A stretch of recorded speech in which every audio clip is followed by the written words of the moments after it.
Larry Harlow, a pianist, arranger, producer and activist who helped to popularize salsa in the US, died early Friday morning of heart failure. His death was confirmed by family members, who said that he had been hospitalized for kidney issues.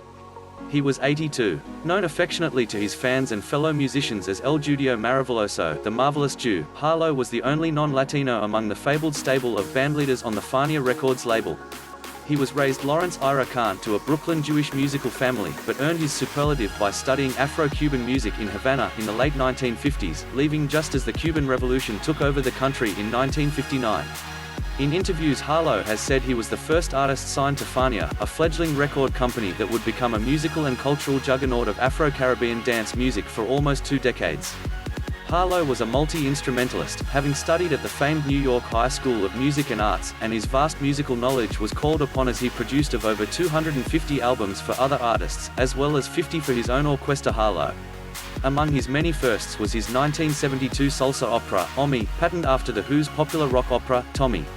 It told the story of a deaf and blind young man who had a particular skill for Afro-Cuban percussion.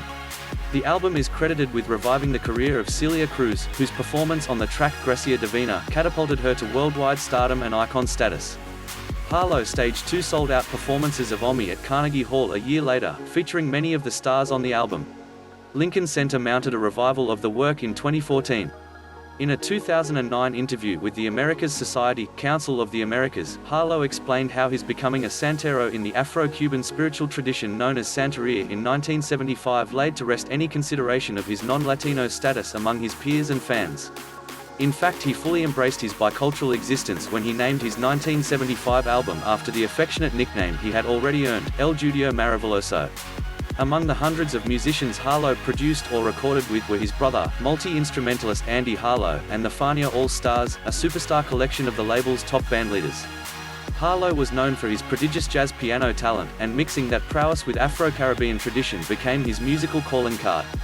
He was no stranger to experimentation, incorporating R&B and funk into his music, and using electronic keyboard sounds on his later recordings. In 2005, Harlow reached an entirely new audience when he collaborated with alternative rock band the Mars Volta on its second LP, Francis the Mute, and appeared live with the group on select occasions after its release. Beyond his work as an artist and producer, Harlow was a tireless advocate for Latin musicians.